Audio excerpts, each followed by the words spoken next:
35 cosas horribles y escalofriantes del Ostfront, el frente del Este en la Segunda Guerra Mundial, del que casi no se habla en Occidente. Abrumados por la cantidad de películas, series de televisión, documentales, libros, artículos, reportajes y otros documentos audiovisuales y escritos producidos en masa en Estados Unidos y Europa Occidental, se ha formado una matriz de opinión de que la Segunda Guerra Mundial fue ganada principalmente por estadounidenses y británicos, con alguna ayuda, básicamente, de franceses y soviéticos. La verdad es muy diferente. El 80% de las bajas de la Alemania hitleriana durante la guerra fueron en el frente oriental, en sus combates contra el Ejército Rojo de Stalin. Los soviéticos, que llamaban a la Segunda Guerra Mundial su Gran Guerra Patria, pusieron 20 millones de muertos entre militares y civiles para derrotar a Hitler, por bastante muchísima más sangre que la derramada por otros beligerantes. La brutalidad y el horror en el frente oriental no tuvieron parangón en la última conflagración planetaria, y en este video vamos a recordarlos en sus momentos y hechos más escalofriantes. Antes de meternos a fondo, no te olvides de suscribirte a nuestro canal y activar las notificaciones para mantenerte al día con nuestras actualizaciones.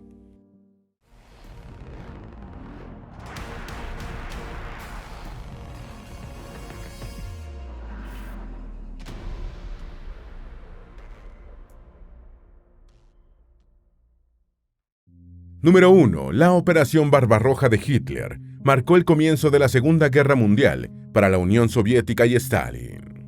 El 22 de junio de 1941, Alemania lanzó la Operación Barbarroja, invadiendo la Unión Soviética con 3.6 millones de soldados, 3.600 tanques, 7.000 piezas de artillería, 2.700 aviones, 600.000 vehículos de motor y 625.000 caballos, y marcando el inicio de la Segunda Guerra Mundial para los soviéticos. Hitler declaró una guerra de aniquilación, en la que escuadrones de exterminio de soldados alemanes debían perpetrar contra las personas judías, comunistas y funcionarios soviéticos. El líder alemán concibió la operación con 3 avances principales: uno hacia el norte, a través de los estados bálticos, para llegar a Leningrado; otro hacia el centro y el corazón de la URSS, para conquistar Moscú y atrapar al ejército de Stalin, en un movimiento envolvente; y uno tercero hacia el sur para ocupar Ucrania, y después hacia el este para asegurar Stalingrado. Número 2. Stalin estuvo 11 días en silencio antes de convocar a su pueblo a la guerra. Sorprendido por la ruptura del pacto Ribbentrop-Molotov, firmado hacía 22 meses con su agresor, Stalin se mantuvo en silencio durante 11 días. El 3 de julio, en su primer discurso después del comienzo de la invasión alemana, el líder soviético pidió a su pueblo que luchara hasta la victoria y que manifestara su amor ilimitado por la patria y su profunda indignación y odio hacia las bestiales fascistas. A finales de julio, el ejército de Hitler controlaba un territorio soviético equivalente a más de 2 veces el tamaño de Alemania, y en septiembre comenzó a asediar Leningrado. La antigua capital imperial de San Petersburgo tenía una importancia militar crucial, ya que si los soviéticos resistían, los alemanes no podrían barrer el norte de Rusia para atacar a Moscú por la espalda. Número 3. Babi Yar fue una de las matanzas más espantosas de la guerra. La población de Leningrado cavó zanjas antitanques inmediatamente después del inicio de la invasión, y la ciudad de 3 millones de habitantes estaba defendida por 200.000 soldados del Ejército Rojo. El asedio de Leningrado costó la vida de entre 800.000 y 1 millón de civiles, y terminaría 900 días después, con la derrota y retirada del ejército alemán. Entretanto, en septiembre de 1941, se produjo en el barranco de Babi Yar, cerca de Kiev, Ucrania, uno de los episodios más dantescos de la guerra, cuando los alemanes ametrallaron a casi 34.000 bolcheviques del pueblo de Israel, en una operación de exterminio que duró 2 días. Estos actos horribles al por mayor ocurrieron en otras comunidades soviéticas, contra prisioneros de guerra y otros grupos que los alemanes consideraban indignos de vivir. Número 4. Stalin llamó a los rusos a comportarse como contra Napoleón. En octubre de 1941, casi la mitad de la población rusa vivía en zonas ocupadas por los alemanes. Leningrado estaba sumida en una hambruna generalizada. Ucrania no podía proporcionar alimentos y los alemanes se lanzaron sobre Moscú. Hitler creía que con la pérdida de Moscú, la URSS se derrumbaría, y durante la primera semana, el ejército alemán avanzó de manera arrolladora, pero su suerte cambió con una nevada temprana.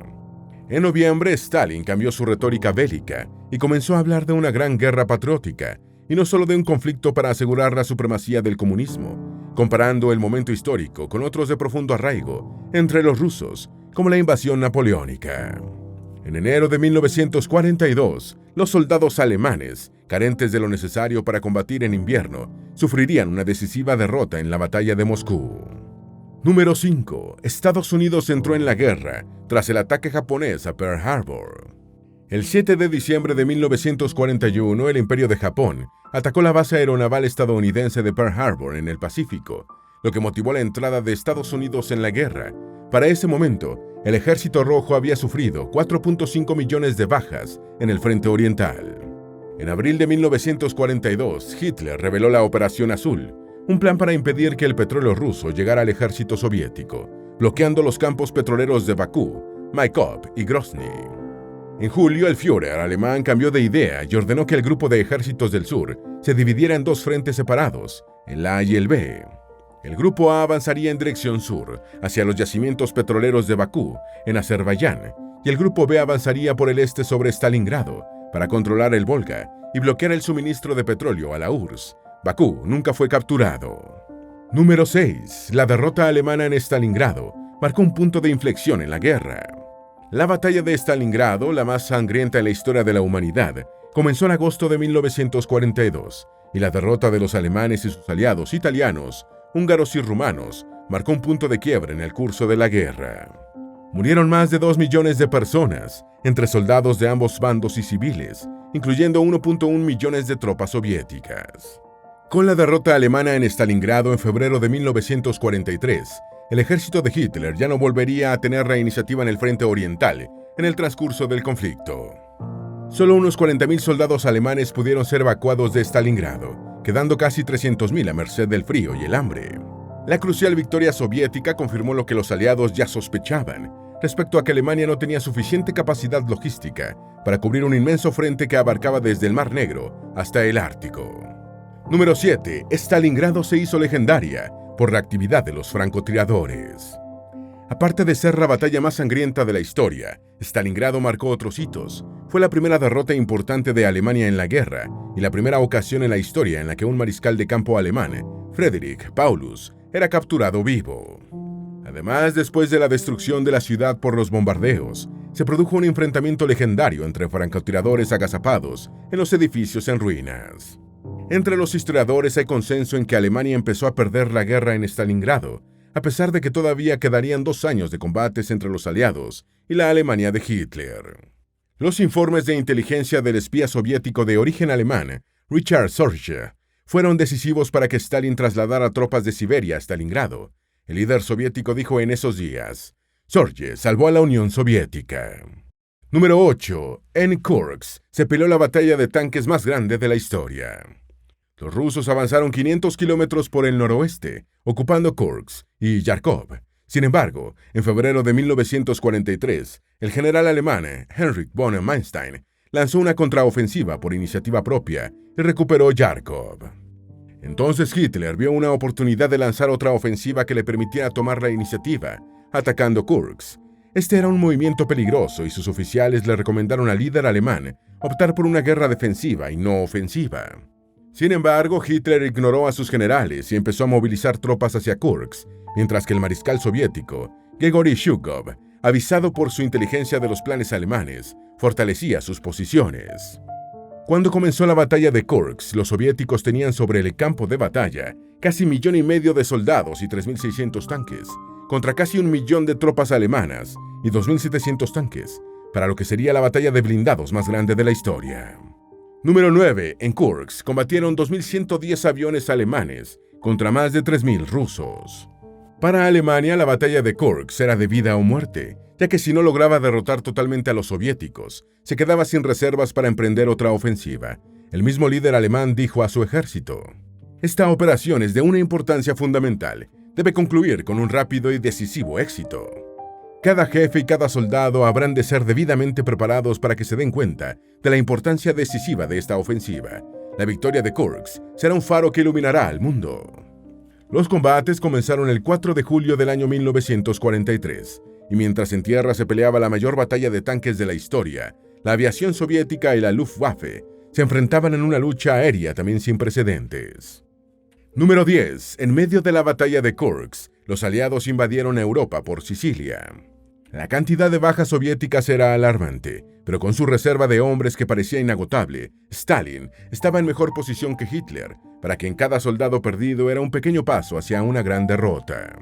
En medio de los combates en Kursk, a Hitler le llegó la mala noticia de que los aliados habían desembarcado en Sicilia el 10 de julio, mientras que a sus generales en el frente oriental, sus peores pesadillas se les hacían realidad, ya que estaban perdiendo centenares de miles de hombres sin ganar casi nada.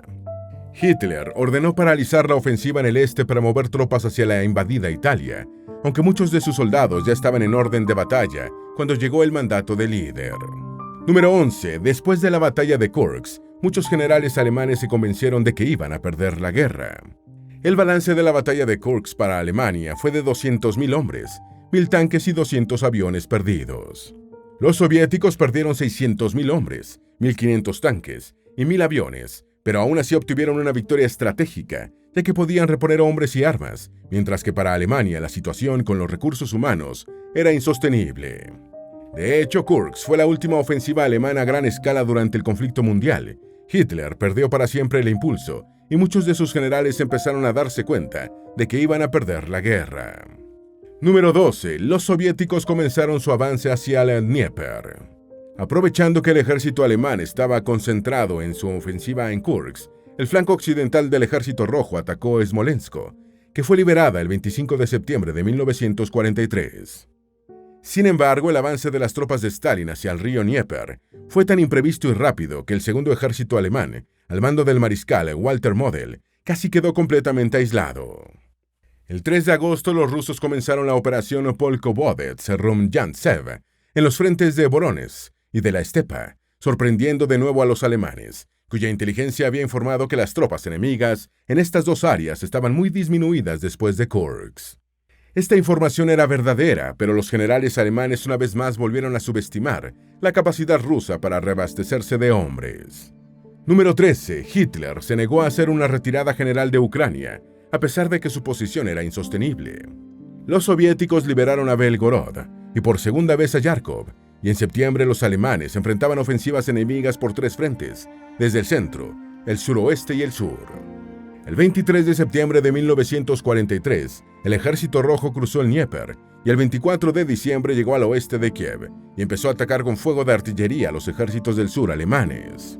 Las lluvias ralentizaron la ofensiva soviética, pero en enero de 1944 ya los hombres de Stalin habían abierto una brecha de 240 kilómetros de ancho, cortando la comunicación entre los ejércitos alemanes del centro y el sur.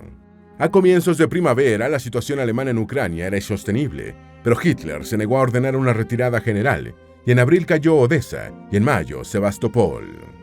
En enero se había levantado el sitio de Leningrado, después de 900 días, y los soviéticos hicieron retroceder a los alemanes hacia Estonia. Número 14. Stalin decidió empujar a los alemanes hacia Bielorrusia. Considerando que el frente ucraniano se estaba alejando demasiado, poniendo en peligro su logística, el Ejército Rojo diseñó la operación Bagration para empujar a los alemanes hacia Minsk, Bielorrusia. El 6 de junio, día D, los aliados lanzaron la invasión por Normandía, Francia, lo que obligaba a Alemania a combatir también en el frente occidental. El 27 de junio, los soviéticos derrotaron al 9º ejército alemán en Vitebsk, Bielorrusia, capturando a la casi totalidad de sus 70.000 soldados. El 4º ejército alemán retrocedió desde Orsha, deteniéndose en el río Bresina, porque Hitler prohibió expresamente que continuaran retrocediendo. Sin embargo, el comandante alemán desobedeció la orden del Führer cuando el desastre era inminente, cruzando el río para evitar una catástrofe mayor. Número 15. Hitler quedó encerrado entre 2 frentes. Minsk cayó en julio de 1944 y el Ejército Rojo continuó su arrollador avance hacia Lituania, tomando Vilna. A finales de agosto, después de avanzar 600 kilómetros en un frente de más de 1.100 kilómetros, los alemanes fueron expulsados de los países bálticos y la liberación de Polonia solo era cuestión de tiempo. En el sur, el Ejército Rojo había completado el control de Ucrania y avanzaba sobre Rumania, cuyo gobierno pro-alemán fue derrocado el 23 de agosto. Con 200.000 hombres perdidos en el frente oriental en los últimos 3 meses y los aliados avanzando hacia Alemania desde el frente occidental, resultaba evidente que Hitler necesitaría de medidas extraordinarias si quería evitar que sus enemigos penetraran en el corazón del Tercer Reich.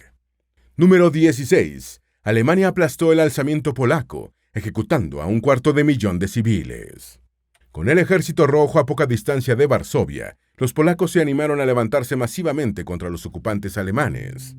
Sin embargo, los rusos se retrasaron por problemas logísticos, y el ataque de 4 divisiones Panzer alemanas hizo retroceder su vanguardia cuando ya estaba llegando a los suburbios de la capital polaca. Sin la ayuda del ejército de Stalin, la resistencia polaca tuvo que combatir contra tropas SS de élite alemanas, solo con la asistencia lanzada desde el aire por los aliados, y el alzamiento terminó en tragedia, con 250.000 civiles ejecutados y la destrucción de Varsovia. Igualmente, la resistencia polaca perdió toda su capacidad para actuar militarmente de manera relevante. Número 17. Los soviéticos liberaron Auschwitz en enero de 1945. En enero de 1945, los soviéticos finalmente llegaron a Varsovia, con tropas, blindados y piezas de artillería que superaban a los de los alemanes en proporción de 10-1. Hitler ordenó la Operación Aníbal para evacuar a los civiles y militares alemanes de Prusia Oriental, Poznan y Danzig, aunque varios barcos de la evacuación fueron hundidos por submarinos rusos. El éxodo alemán llevó a miles de refugiados a Dresde, Hamburgo y Coblenza, ciudades que después fueron bombardeadas de manera indiscriminada por la aviación aliada. El 27 de enero de 1945, el Ejército Rojo liberó el campo de concentración de Auschwitz, encontrando evidencias del exterminio sistemático al que había sido sometida la población judía, a pesar de los esfuerzos de última hora de los alemanes por borrar las pruebas del horror. Número 18. Hitler se quedó con pocas fuerzas para defender Berlín. A inicios de febrero de 1945, el Ejército Rojo estaba desplegado a lo largo de la ribera del río Oder, a 60 kilómetros de Berlín. Con sus demás fuerzas combatiendo en las Ardenas o aisladas en otros puntos, el Tercer Reich solo le quedaba la mitad de los ejércitos del sur para defender su capital. Hitler no confiaba en la Wehrmacht desde el atentado del 20 de julio de 1944 de la Operación Valkyria y nombró como comandante del recién creado grupo de ejércitos Vístula a Heinrich Himmler, un hombre sin experiencia en los campos de batalla. Himmler fracasó en un contraataque que lanzó el 24 de febrero, mientras que más al sur los alemanes también fallaron en 3 intentos por sacar a sus tropas atrapadas en Budapest. Número 19. Hitler lanzó su última ofensiva importante durante la guerra en el lago Balaton. Los soldados alemanes atrapados en la capital húngara lanzaron una carga desesperada contra los soviéticos, pereciendo en su mayoría, aunque Hitler ordenó avanzar hasta el Danubio para ejecutar una ofensiva en el lago Balaton, que terminó en fracaso. Esta sería la última ofensiva alemana importante en el resto de la guerra. Tras el fracaso alemán, los soviéticos completaron la liberación de Hungría, y para el 13 de abril el ejército de Hitler también había sido expulsado de Viena. Así quedó la suerte echada para la decisiva batalla de Berlín, entre más de 2 millones de soldados soviéticos y polacos, contra 767.000 tropas alemanas. Número 20. Los soviéticos superaban ampliamente a los alemanes en hombres y equipos en la batalla de Berlín. Para el combate por Berlín, los soviéticos y sus aliados polacos contaban con 7.500 aviones, 6.250 tanques, 41.600 piezas de artillería, 3.255 lanzacohetes, Katyusha y casi 100.000 vehículos de transporte. Aparte de contar con más de 1.3 millones de hombres menos, los alemanes también estaban en abierta inferioridad cuantitativa en equipamiento bélico, con 1.519 tanques, 9.303 piezas de artillería y 3.000 aviones que tenían poco combustible para volar. La batalla de Berlín comenzó el 16 de abril del año 1945, y el primer frente ucraniano, comandado por Iván Konev, llegó sin problemas al sur de la capital alemana. Zhukov, al mando del primer frente bielorruso, aceleró la marcha para entrar primero a Berlín y rodeó la ciudad, mientras que Stalin le ordenaba a Klonev que esperara. Número 21. Hitler reclutó a adolescentes y ancianos para defender Berlín. Ante su inferioridad numérica, Hitler ordenó reclutar adolescentes a partir de los 13 años y adultos de 60 años o más, por lo que no era extraño ver chicos de las juventudes, hitlerianas y ancianos e inválidos portando lanzagranadas antitanques y en los puestos de artillería. Los civiles alemanes que se negaban a luchar eran ejecutados. Nadie quería tomar prisioneros, por lo que las bajas fueron muy altas en ambos bandos, y Berlín sufrió enormes destrozos, incluyendo sus edificios más emblemáticos, como la Cancillería, el Reichstag y la Puerta de Brandeburgo. Con el fanatismo que les habían inculcado desde niños, las juventudes hitlerianas combatieron hasta la muerte, sobreviviendo solo 2 jóvenes. Número 22. Hitler, su reciente esposa Eva Braun y varios personajes del régimen se quitaron la vida. Con Hitler decidido a permanecer en la capital, rechazando su traslado al Berchtesgaden o Nido del Águila en los Alpes bávaros, los altos oficiales de la Wehrmacht que le acompañaban y le habían jurado lealtad rehusaron rendirse. Poco después de la medianoche del 28 de abril de 1945, Hitler se casó con su amante Eva Braun, aunque el matrimonio duró menos de 2 días, ya que ambos se quitaron la vida el 30 de abril. Algunos personajes importantes del régimen alemán siguieron los mismos pasos, incluyendo a Joseph Goebbels y su esposa Magda, quienes antes mataron a sus 6 hijos administrándoles un veneno. Número 23. La Alemania hitleriana se rindió ante la Unión Soviética. El general Helmut Wildheim rindió Berlín a los soviéticos el 2 de mayo, y el mariscal de campo Wilhelm Keitel, comandante del Estado Mayor, fue capturado después por los británicos, mientras intentaba escapar y también firmó los documentos de rendición. La batalla de Berlín terminó con 80.000 soviéticos muertos y 280.000 heridos, mientras que por el bando alemán hubo 937.000 bajas, 458.000 de ellas mortales. También perdieron la vida 22.000 civiles alemanes. Antes de morir por propia mano, Hitler había nombrado presidente al almirante Karl Dönitz, quien autorizó al general Alfred Jodl para afirmar la rendición incondicional ante la URSS el 7 de mayo. Número 24. Heinrich Himmler y Hermann Göring también se quitaron la vida. El 9 de mayo los soviéticos celebraron el Día de la Victoria, que se convirtió en una fecha festiva, y el 24 de junio se realizó en la Plaza Roja de Moscú un impresionante desfile. Hermann Göring, comandante de la Fuerza Aérea Alemana, y Heinrich Himmler, jefe de la CSS, connotados dirigentes del Partido Nacional Socialista, habían caído en desgracia al intentar negociar la paz y la salvación de sus vidas con los aliados, por lo que intentaron escapar. Himmler fue capturado por los británicos y se quitó la vida ingiriendo una cápsula de cianuro estando bajo custodia. Göring fue hecho prisionero por los estadounidenses y recibió una condena a muerte en los juicios de Nuremberg, pero también murió por propia mano con una píldora venenosa. Número 25. El Frente Oriental fue la mayor carnicería de la guerra. El Frente Oriental de la Segunda Guerra Mundial no admite comparación en cuanto a la brutalidad del conflicto en Europa. La lucha involucró a millones de soldados y de civiles en los bandos enfrentados, muriendo o desapareciendo más de 5.2 millones de alemanes y demás integrantes de las fuerzas del eje. Además, murieron 1.1 millón de civiles alemanes, entre los sometidos a trabajos forzados en la URSS y los condenados a muerte por crímenes de guerra. También perdieron la vida unos 400.000 civiles alemanes y austriacos en campos de exterminio en Alemania por motivos étnicos, políticos o de orientación sexual. Número 26. La Unión Soviética puso la mayor parte de los muertos en la guerra. Las pérdidas soviéticas en el Frente Oriental fueron sustancialmente mayores que las del eje, con más de 6.8 millones de soldados muertos en los combates y más de 3.8 millones de prisioneros que perecieron en cautiverio o en los campos de exterminio alemanes, el 57% de los recluidos. De los cerca de 2.4 millones de alemanes hechos prisioneros por los soviéticos, casi 470.000 murieron en cautiverio, una cifra sensiblemente menor. Los prisioneros occidentales hechos por los alemanes fueron los menos desafortunados. De los 232.000 británicos y estadounidenses capturados por Alemania, solo 8.300, el 3.6%, perecieron en reclusión. Número 27. Alemania mató a 10 millones de civiles en los países del Frente Oriental. Cerca de 10 millones de civiles murieron por la actividad militar y crímenes de guerra alemanes en la Unión Soviética y Europa Oriental, incluyendo más de 4 millones por el frío, el hambre y las enfermedades. Cuando Hitler lanzó la Operación Barbarroja, lo hizo con la intención de conquistar en el este el espacio vital del Tercer Reich, por lo que la brutalidad alemana se ensañó particularmente con los habitantes de esos territorios, a los que consideraba miembros de razas inferiores.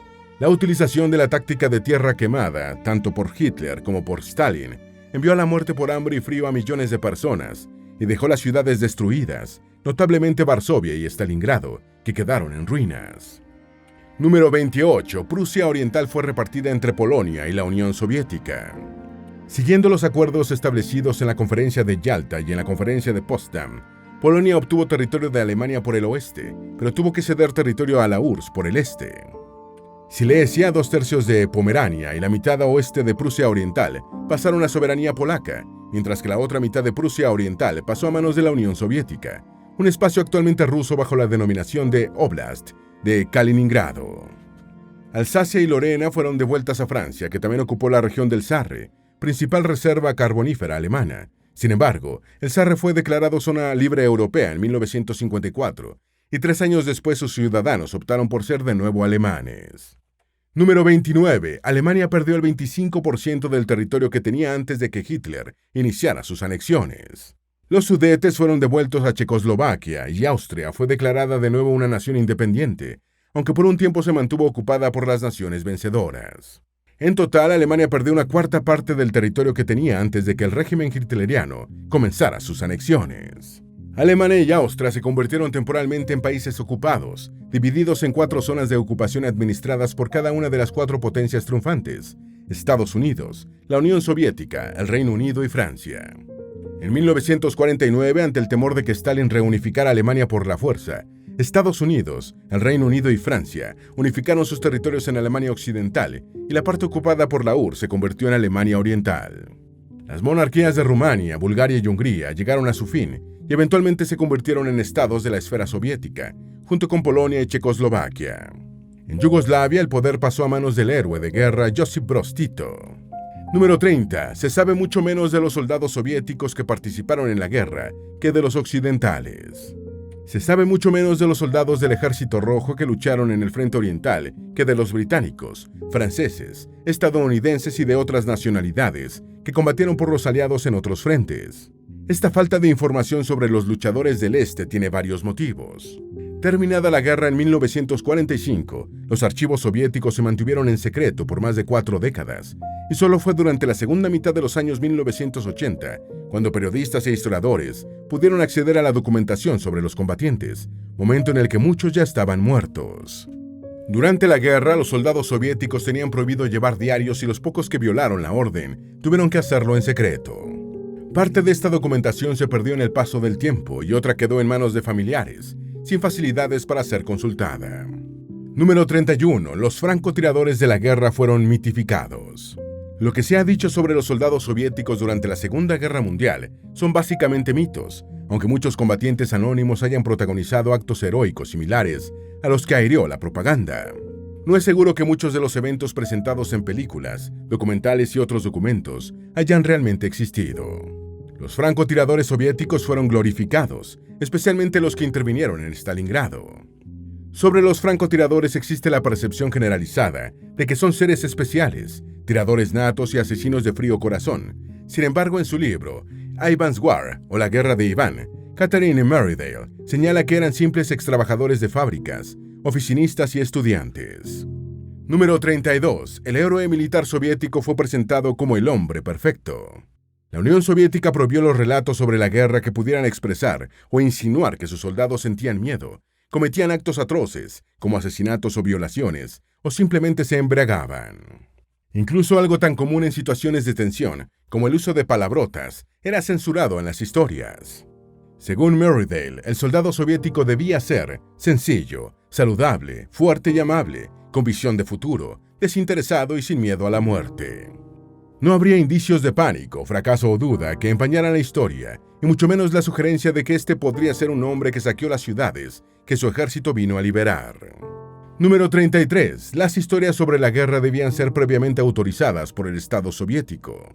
El gobierno soviético alentó y celebró la aparición de poemas épicos y canciones de guerra, a los que daba su aprobación antes de ponerlos a disposición del público. Uno de los poemas más famosos fue Vasily Teyorkin, un libro sobre un soldado, publicado por Alexander Tvardovsky en 1944 y ganador del premio Stalin. Sobre este personaje de ficción, Merridale señala: era todo lo que un soldado soviético podría esperar ser: inteligente, ingenioso, inventivo, reflexivo, confiable, valiente, adorable, amante de la diversión y tranquilo bajo el fuego. Número 34. Los soldados soviéticos vivían aislados y eran extraordinariamente diversos. Los soldados soviéticos vivían en lo que Merridale llama un universo sellado, por lo que no tenían ninguna información para compararse con sus equivalentes extranjeros. Lo poco que sabían a través de su gobierno era que el mundo exterior estaba repleto de fascismo y capitalismo. Carecían de puntos y de medios de discusión o controlados por el Estado, por lo que estaban unidos por el asombro compartido, la fe compartida, el temor compartido, según Merridale. Eran reclutas, obreros, campesinos, trabajadores calificados y soldados profesionales que procedían de muchas regiones y países y hablaban infinidad de idiomas, lo que constituyó un desafío para los mandos soviéticos. Número 35. Los soldados de la URSS estaban profundamente impregnados por la propaganda. Antes de que Hitler llegara al poder, los soldados soviéticos que participaron en la Segunda Guerra Mundial habían estado expuestos a 15 años de propaganda del régimen comunista. Durante este tiempo se habían producido una colectivización forzosa, el exterminio de parte de los ucranianos y cruentas purgas en el Partido Comunista, el Ejército Rojo y otros sectores de la vida soviética. Sin embargo, el Estado había inculcado en buena parte de sus fuerzas armadas un sentido de orgullo que elevó la moral y fue crucial para combatir en la guerra y ganarla, aunque el costo fuera descomunal. La Unión Soviética se derrumbó después de 7 décadas de gobierno dictatorial comunista y de una economía colapsada y esterilizada por el estatismo y el colectivismo, pero durante la Segunda Guerra Mundial fue el actor fundamental para derrotar a la Alemania de Adolfo Hitler. Esperamos que este video te haya sido útil. Si tienes algo que agregar, por favor, compártelo con nosotros en la sección de comentarios. Dale me gusta a este video y envíale el enlace a tus familiares y a tus mejores amigos para que también sepan más de las 35 cosas horribles y escalofriantes del Ostfront, el Frente del Este en la Segunda Guerra Mundial, del que casi no se habla en Occidente. Si eres nuevo en nuestro canal, no olvides suscribirte. No se te olvide seguirnos en todas nuestras redes sociales, que van a estar aquí abajo en la descripción. Recuerda, un pueblo que no conoce su historia está condenado a repetirla.